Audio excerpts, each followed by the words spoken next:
right, hello everybody, welcome back to episode 2 of my guide to Nix, and we're going to be going over actually making a package now, because so far we've just been using packages that were provided by the Nix packages repository, which is a preset community maintained basically list of instructions on how to build packages.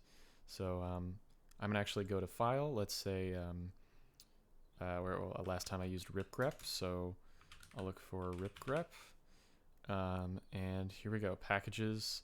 And it's in this subdirectory. You don't have to worry about that. That's just for organization within this repository. When you actually use it, you can just do nix search ripgrep. You can see that.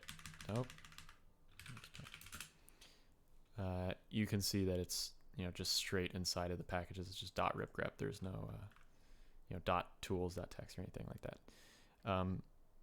So this is what a package looks like. It's got a bunch of inputs, which are like a set followed by a colon, and then how to build the package. This one's a little wacky because it has this thing, but we're going to be using something else. All right, so let's make a package. I'm going to go ahead and create it in a file called default.nix. Now let's edit flake.nix to import this file. I'm not going to put anything in default.nix yet, but I'm going to get, so my package is going to be equal to, and we are going to do packages dot system dot call package, and this is basically a special kind of a special way of importing another file, and you're basically saying this is a package, and you're saying that its inputs, right? So maybe pcre2 package config are things that are inside of the packages, right? So they're the dependencies of this package, right? So this package depends on pcre2, package config, Rust platform, fetch from GitHub, all this stuff. And by acknowledging that that's the format that our function is in, we can use this and it will just automatically fill in. So it'll look for packages.pcre2 and it will call the function with the correct package. So the alternative would be import, right? Import dot/dot or dot/default.nix. We'll just import the directory. So that would be the alternative, and then maybe calling it, and then I guess manually passing each thing in. So like packages dot whatever pcre2. Well, it would actually be packages dot. Oh, I messed something up. I just realized in the old version. Packages.pcre2, I guess you could do pcre2 equals, right? And then this would call the contents of default.nix, and it would provide one argument, pcre2, which is equal to packages.pcre2. Undo that and go back to call package. The thing that I messed up is this. That doesn't need to be there. That's something I'm used to doing, but in this case, the way we've set this up, not necessary. So packages.call package. And we are going to call it, we're going to call this directory, right, of dot/default.nix. I am going to keep it at dot/dot, and we don't have any extra inputs, so we're just going to do this. If you had extra inputs, like stuff that isn't in packages, like for example, this one has with pcre2, you could pass that in here, right, with pcre2 equals false, whatever. But we don't have any extra inputs, at least not yet. So there we go. My package is in the default.nix. So let's open up the default.nix and start writing a package. This is going to be an example C project. Let's go ahead and do the inputs. So the first thing we're going to need is stdinv, which stands for standard environment. And then the second thing is that call package. Basically what it does is it calls the function with every single possible package. So we're going to be getting a bunch of other ones, a bunch of other packages as an input to this function. And there's a way to basically say ignore all other inputs, which is ... So this is saying, this right here is saying, and also there can be anything else passed in here, but we just won't use it. So it doesn't matter. Because otherwise you'll get like an error where it says stuff like, oh, default.nix was called with arguments that it doesn't handle, or whatever the error message is. But we can avoid that this way. So standard environment plus whatever else. All right, and then a colon, so we finish the arguments. And what we're going to do is make a derivation. And we do that by using standard environment dot make derivation. Now this is in packages because the act of creating a derivation requires information about stuff like the system. So we have to import Nix packages and give it information about our computer before we can start making these derivations. So what is a derivation? It is basically a special data type, you know, just like whatever bool or spool or set, set, by the way. Oh, shoot. I can't believe I missed that. Set equals dictionary in other languages, or also hash map. Sorry, interrupting myself there. So make derivation is a function which will return a derivation, which is a data type, just like many others, string, bool, set. And there's a complicated way of doing it. I think there's like a built-ins.derivation or something. We're not going to do that. We're just going to use make derivation because it is a much more user-friendly way of dealing with it. And I'm going to put this in the description of this video. The standard environment Nix packages. Right here, there is some great documentation, rare good documentation for Nix, where you can find all the different inputs. So one of the cool ones here is build inputs. So let's say, for example, I write a program that requires something during build time. So we will do build inputs equals. So let's get that up here. Example of a library. Well, recently I was using raylib, right, which is this game development library. That's on Nix packages. So, oh, by the way, I have Nix search Nix packages alias to just search. So just do search raylib. And there it is. Look, raylib. Wow, cool. Okay. So let's ask for that over here from packages. And that'll be our build inputs. So now during build, when this comes out with the final instruction set for the derivation, right, which is you can think of as like the build script for how to build this package, we are saying that during that build, we should add raylib basically to our path. And we can do some more cool stuff besides that. But before we get into anything else, let's just cover the required arguments. So you need to provide name. So the name of the package, so of my package. Now, it used to be that it was name, and then you would just put the version in here, 0, whatever version it is. But now the recommended way of doing it is you provide it as two separate things. So you'll do pname and then version. So you'll provide it with package name and also the version. So I'll do v1 0.1. And there you go. That's pretty much everything you need. Oh, no, it's not. Don't listen to me. The other thing you need is source. So the source code, whatever it may be. So we're actually going to make a source directory. So and that's where I'm going to put the source code. So I'm going to do source equals /src. Now, another thing that you're going to very commonly have to do is fetch source from the internet. So let's say, for example, what is it? Let me just grab a repository of mine that requires, that isn't a, ooh, okay, this is something that I made once. Let's grab it. So we'll grab, let's grab the whole URL.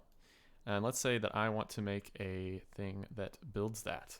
So what I could do is add as an input here, fetch git. This is also fetch from GitHub, but I'm gonna start with fetch git.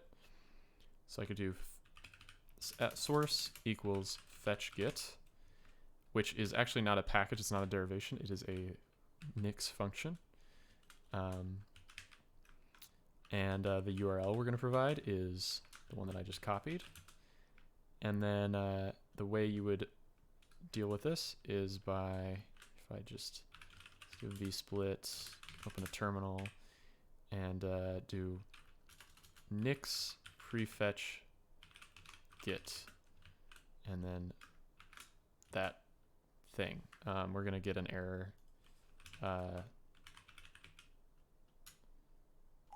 Oof. It's not a, that's not going to work actually. I don't really want to do this right now because it is private and I don't want to deal with that. So let's say instead, what is an easier one? The Linux kernel. Okay, Obsidian tasks notify is this one requires building, so we can do that, and we can then fetch it with that command, right? Nix prefetch git, and then the URL. Copy that. And then this will give us a bunch of information, and we can kind of copy paste that into fetch git. So the revision, here's that. So that's the latest revision that it fetched. So we will go over to our thing here, and inside of fetch git, we will add rev, just like it is over here, rev equals, and we'll paste that in there. And you can see SHA-256, and we'll also grab that, and we'll call it SHA-256 equals. There you go. I'm gonna go ahead and format that. Nothing to be formatted. And now the source code directory for this derivation will be the contents of my Obsidian tasks repo. So let's go ahead and change that back to /src. And I'm not going to cover fetch from GitHub. It's kind of, there's a lot of miscellaneous stuff in Nix packages, and I just want to stay focused here.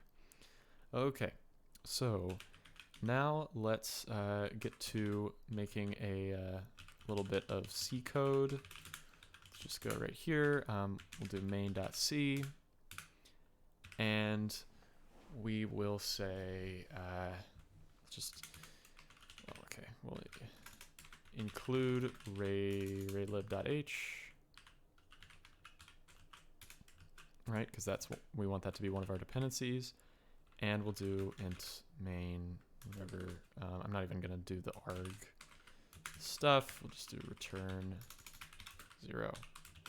Okay, we'll also do we'll do a little printf here. Hello world. I need to include standard IO. Okay, actually I can't take it anymore. Okay. So we've got the source, we've got the build inputs requirements. Let's actually build this thing. So what we're gonna do is we got an input, which is going to be build phase. Okay. So build phase, which is a string. We're gonna do a multi-line string so that's easier to type all the commands and stuff. So multi-line string is denoted by 2 single quotes on either side. And inside here, we're gonna write a script that we want to be run whenever we're building this. So what's gonna happen is Nix is going to copy the contents of the source directory into /build. Nope, cd command. Oh, cd slash. There is no /build actually. It gets deleted when the build is not happening. But it will create a directory at literally root/build, and it will copy the source file. It will set your working directory to be in that folder, and then it will run whatever's in here. So, ls al. So let's start by doing that. Let's exit 1. So what this is going to do is when this package tries to get built, is going to list everything in this file, which is going to write it to the Nix logs, and then we're going to exit with an error. And that way we can then read the logs afterwards. So let's quickly demonstrate this. I'm going to do just git add dot. I'm going to do a Nix build. Oh, I forgot something. Attribute my package is missing. Self.packages.go system. Okay, Nix build.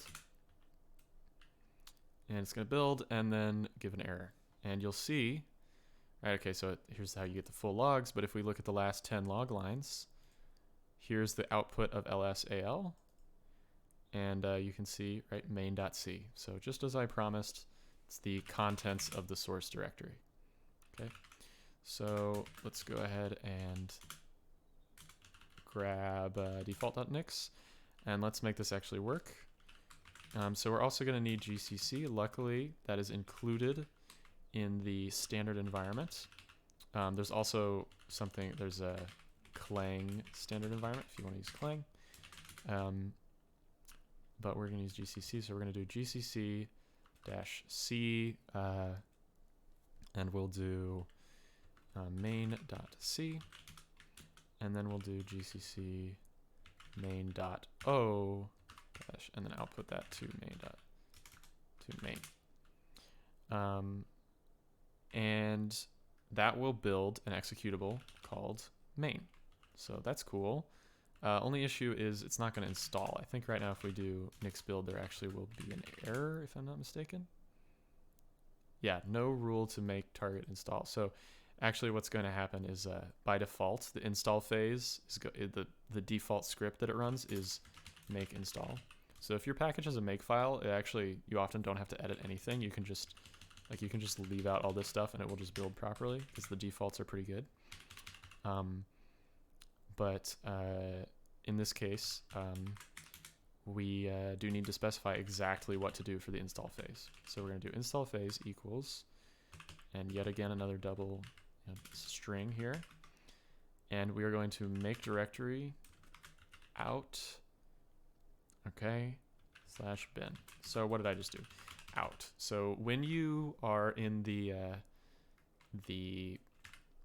build install phases, when these scripts are running, they have some environment variables that are available to them. There's src, which is the path to the source directory, which is usually /build, if I'm not mistaken. It's like /build and then like the package name. Actually, I kind of lied earlier, but whatever. So source, which is the path to the source directory. So if you wanted to do like, cat the source directory /main.c, right? You could do that. And in this case, we also have out. Out is the path where this package should go. But as you notice, I am creating that directory. I actually need to do -p. So it creates the parent directories. We have to create out because it doesn't exist yet. It is our assigned output directory, but there is, it's just for us to interpret basically. So we're going to make out, and then we're going to make a folder inside of out called bin. And then we are going to move, main, right? So that was the name of the executable that we created. And we are going to move that to out/bin. And actually, I'm going to move it out bin my package. Because when Nix runs, it's going to try to find something with an executable with the same name as the package name, which is inside of a bin folder inside of the package directory. So by naming it my package, Nix run will be able to run it. So let's go ahead and run this. I think that's everything. Nix build. Here we go. And then ls, what's in the results? It's just as we expected, a bin, and what's in bin? My package. So let's do Nix run and hello world. Right, and I forgot the new line. Awesome. Love C. Okay. So there you go. Your first package ever. Standard environment documentation is not that bad. Some good stuff here. you are going to probably have some trouble with the differences between stuff like you're going to have build inputs. There's also native build inputs. There's propagated build inputs, which are build inputs that packages that have this, packages that depend on this package will also include anything from propagated build inputs, which is useful for like Python packages or like interpreted languages where one package needs that thing to build, but maybe not necessarily to run, like setup tools or whatever. And yeah, I think that's pretty much everything that's important to go over. So that just about wraps it up. That's how you make packages. And you can assign them to be outputs in the flake and use nix build to build them. And once you have done this, you have basically guaranteed that this package will always build. So you can be on some crazy random like ancient Debian system, and if you have nix installed, you can clone this repository, do nix build, and you will get this. You will get exactly that. So very cool. I think I'm going to do one more episode, which is going to be about NixOS configurations. See you in a minute.